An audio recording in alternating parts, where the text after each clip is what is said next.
bought it for Sasha on Sanrio.com. 2 for 1. He's my best friend, best of all best friends. Do you have a best friend too?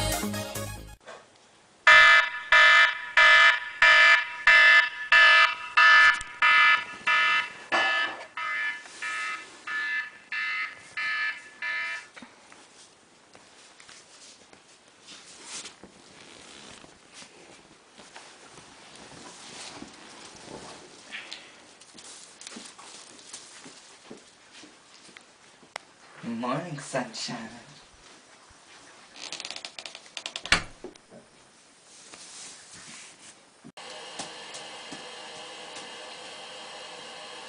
I'm trending. Good morning, America.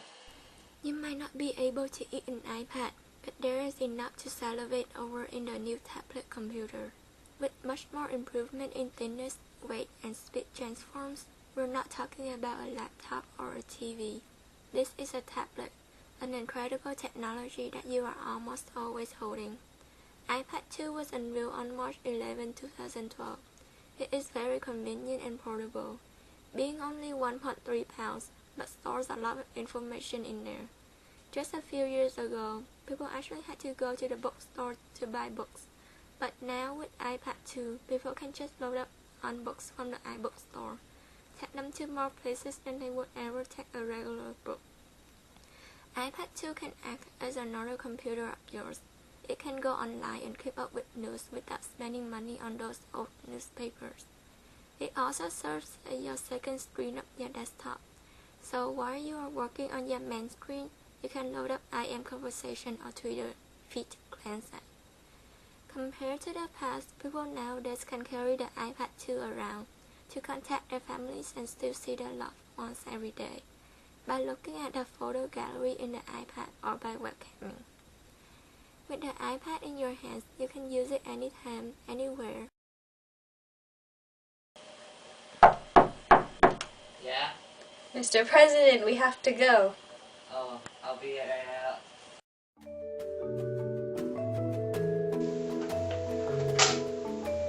And who are these two? These are my two sisters experimenting. These blocks represent human embryonic stem cells. I just came back from the International Conference on Stem Cell Research yesterday. Is that so? Tell me, what is the importance of stem cells? Stem cells have the potential to divide ceaselessly and become any cell needed in the body. Oh, really? Go on. There are two categories of stem cells, adult stem cells and embryonic stem cells. What's the difference? Adult stem cells are primarily used for the repair and regeneration of organs and tissues, while embryonic stem cells have the capacity to differentiate into any one of the 200 different types of cells found in the human body. I see. You're doing good work here. I'll leave you to it. I have an important speech to address. Stem cell research has only started to prosper now in the 21st century. Before this, no significant progress was made in the area of stem cell research. In 1908, Alexander Maximov, a renowned Russian histologist, founded the term stem cell.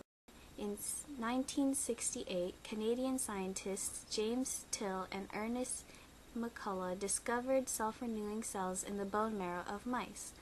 This led to the continual study and experimentation of stem cells. The human embryonic stem cells were founded in 1998 by James Thompson at the University of Wisconsin-Madison. However, in 2001, human embryonic stem cell research in the U.S. was thwarted when George W. Bush issued the directive prohibiting the National Institutes of Health from funding research on human embryonic stem cell lines created after August 2001. Then, on March 9, 2009, President Barack Obama overturned the former President Bush's restrictions on federal funding of embryonic stem cell research.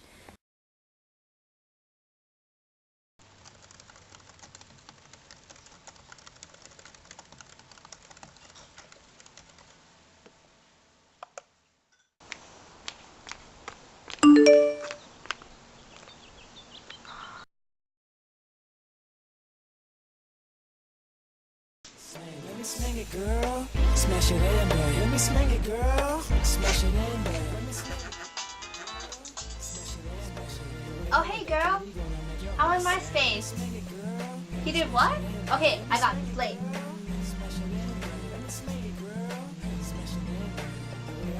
That's my man!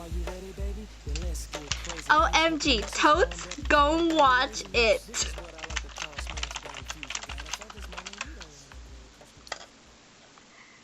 So let's get it poppin'. Tell me, can you hang? Then let me swing it, baby. Smash it and bang.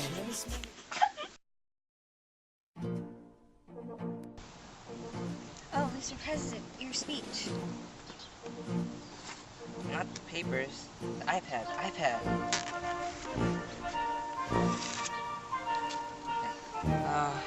What would I do without you?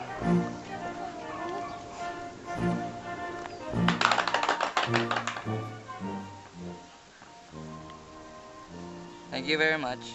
Thank you. Everybody please have a seat. Thank you, Mr. Speaker, Mr. Vice President, members of Congress, distinguished guests, and fellow Americans. Tonight, I want to begin by congratulating the men and women of the 112th Congress, as well as your new Speaker, John Boehner.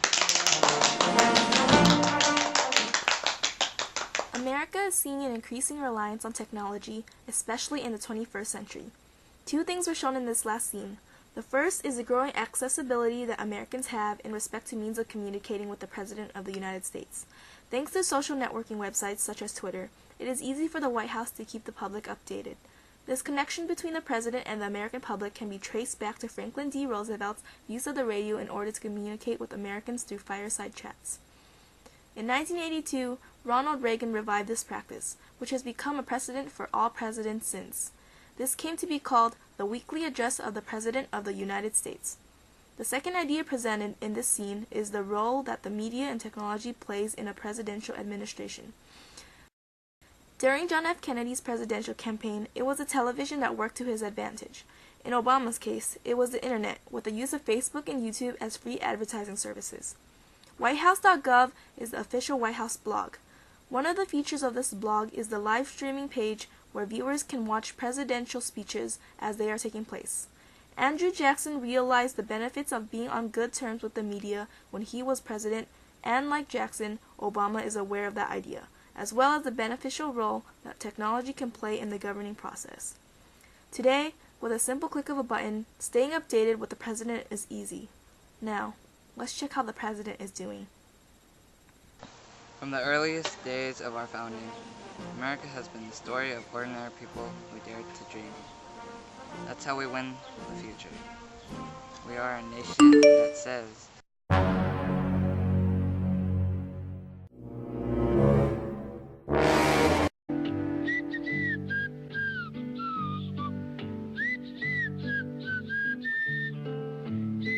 thank you, God bless you, and may God bless the United States of America.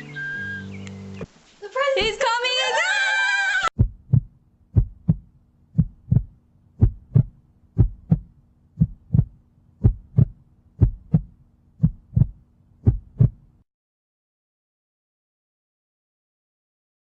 Is there anyone here I can talk to? Where's Sasha? Where are Michelle and Malia? I'm here! Good. Now if we could just get a hold of some hospital staff. Are you Sasha's doctor? Where's my daughter? How is she? Mr. President, calm down. Don't worry, Sasha is just in for an emergency appendectomy. Oh, an appendectomy?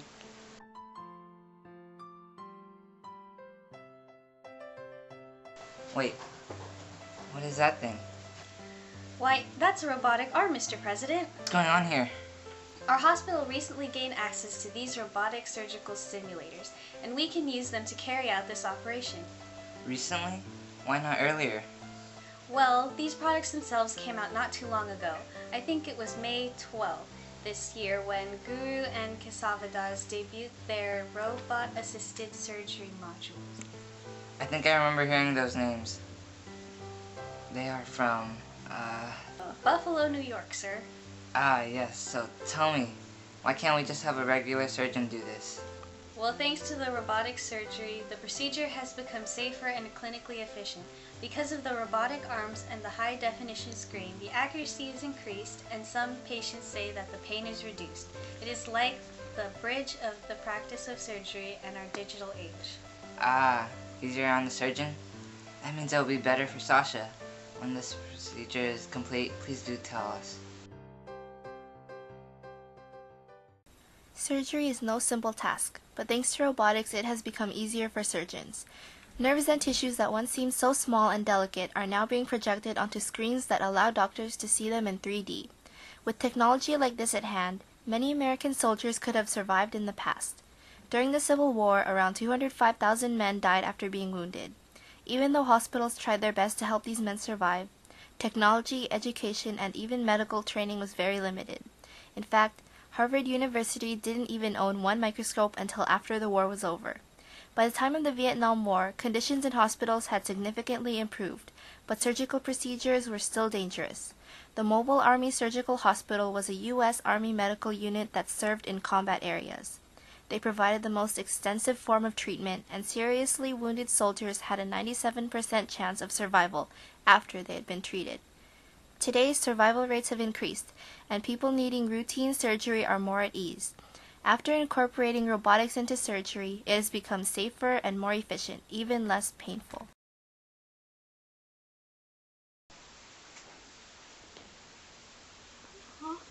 Oh, hi, Mommy. What are you doing here? I came here to see if you were alright. Oh, I'm fine. Is Daddy here too? Oh, hold on. I'll see if I can reach him. Microsoft buys Skype in an $8.5 billion cash deal. Mr. President, the First Lady and Sasha would like to webcam with you. Do you have the time to do so? That's fine. I have a few minutes. Let the connection through. Hi, Daddy. How are you feeling, Tiger? Feeling better. You look tired, Daddy. Well, I did have a long day today. I woke up and... No one cares, Dad. What? Dada. Just kidding. So, I just read an article on Microsoft's purchase of Skype. I sense history repeating itself. Microsoft and Skype? It sounds like it. Remind me to keep an eye out for Microsoft. Up all the way. Atta girl. Remember Obama's our apples.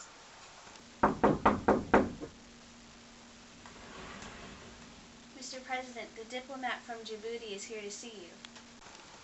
Oh my god. Fire her, Daddy.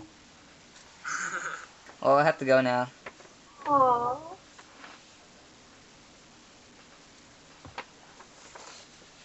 On May 10th, 2011, Microsoft purchased Skype for $8 billion. Skype enables families, friends, and colleagues to message, voice, and video chat for free over the internet.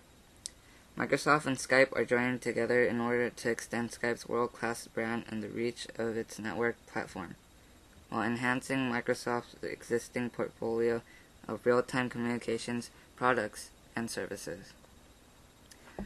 This goes back to Theodore Roosevelt's administration on trust. Roosevelt created a trust-busting policy on prosecuting monopolies that violated federal antitrust law. Roosevelt wanted to be able to regulate the power of giants like J.P. Morgan's Northern Securities Company and John D. Rockefeller's Standard Oil Trust. As we see here, Microsoft, the giant, buys out Skype to become an even more powerful company.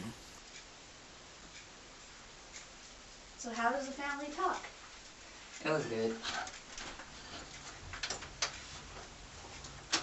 With technology, I would never be Obama myself.